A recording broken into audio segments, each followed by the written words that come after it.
As a growing leader, do you tend to follow the advice of people who've been successful, who've demonstrated their ability to be a leader? Or do you follow the advice of the observers, the academics, the people that go interview and investigate why things work and things don't work? I'm Eric with Leadership Developed. Today, we're going to talk about one of my favorite people that I actually, not only observed, but I learned from in his leadership style and his leadership skills. Lou Holtz, when he was the coach of the Notre Dame football, college football team, was very successful as a leader because of his ability not to win championships, but to be able to have a cohesive unit, to have a team that returned players every year, that forgot the draft and went to their senior years to become better players, better people, better members of society. I got the privilege to sit in a lecture of Lou Holtz in which my big takeaway from it was he asks 3 questions. These 3 questions helps him embody what it means to be a leader. You see, for Lou Holtz, leadership isn't a title that was given from above. To him, leadership was what his people called him, what his football players called him, what his coaches called him, what people called him. They named him their leader. See, the president of Notre Dame told him when he took the job was, I'm going to announce you as the head coach of the football team. But it's up to the players, it's up to the coaches, and it's up to the fans to determine if you are the leader.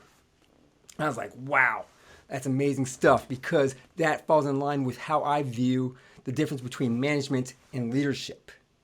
Management, you're given that position. You were hired for that position. Leadership, though, that's determined by the people that you're in charge of. That is the title that you earn from those who are willing to follow you because you help them with their identity. You provide them a purpose, and you help them continually grow to be better people. He asks himself these 3 questions to keep him aligned with his core values. First question he asks himself is, do they trust me? Trust is the basis of all relationships. It is what allows us to be able to work with each other. It allows us to be able to collaborate. Without trust, you don't have a relationship. Because you built those relationships. Those relationships were nurtured. They're grown. It only takes one little mess up or it takes one little lapse of judgment to destroy that trust. But trust is still the basis of all relationships. So as a leader, it's important for you to keep that in the forefront saying, do these people trust me? Do I give them a reason to trust me? The second question he asks is, am I committed to excellence? You see, you don't join Notre Dame football just to, get a chance to play.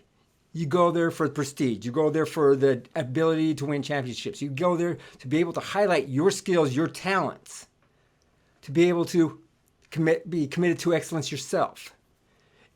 If you don't trust each other to be committed to excellence, you don't move forward. It's like hiring the person that just wants a job but is not committed to the excellence. Or somebody joining your organization who wants to make it a better place, but you're just on cruise control.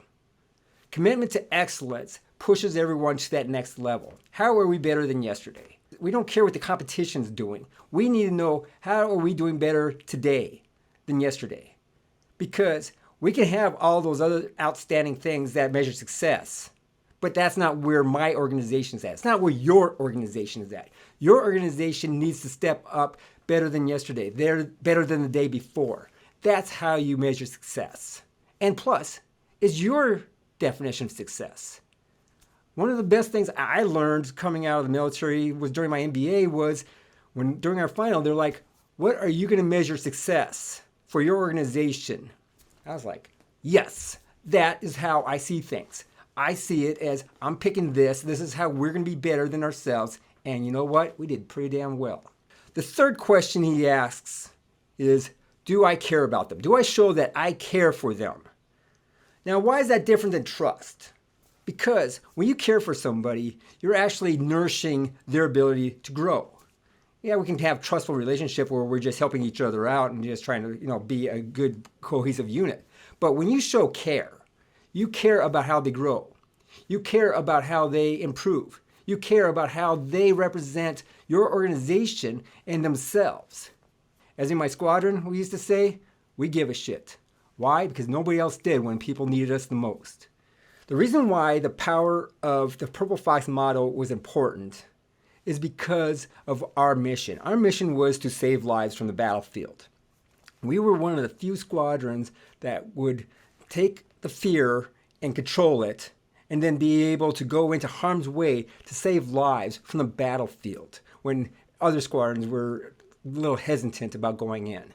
It was our legacy of that give a shit, that we would go in and people can count on us to know that we care enough to go into join them in harm's way to help them be able to save their fellow brethren and sister and bring them safely to a medical facility that will save their lives. That is the power of care. Even when you don't know the other person, that caring creates trust. That caring creates a commitment to excellence as well. They're all interrelated. So to review what Lou Holtz's 3 questions are is, 1, do they trust me? 2, am I committed to excellence and are they committed to excellence? And 3, do I care? With these 3 things, you can stay with your moral compass and you'll have great be able to stick with your core values to be an excellent ethical leader. I'm American Leadership Developed. Hey, if you liked what you see, hey, please do us a favor. Give us a thumbs up. Also, please hit subscribe. Help us spread the message to other growing leaders so that they can learn and be successful themselves. If you missed last week's video, this is where we talk about the 3 things that will help you as a leader to be able to attract followers. Pretty good information in there in which I got a lot of great reactions from. Also, if you haven't seen this video, take a look at that as well. We will talk to you again next week.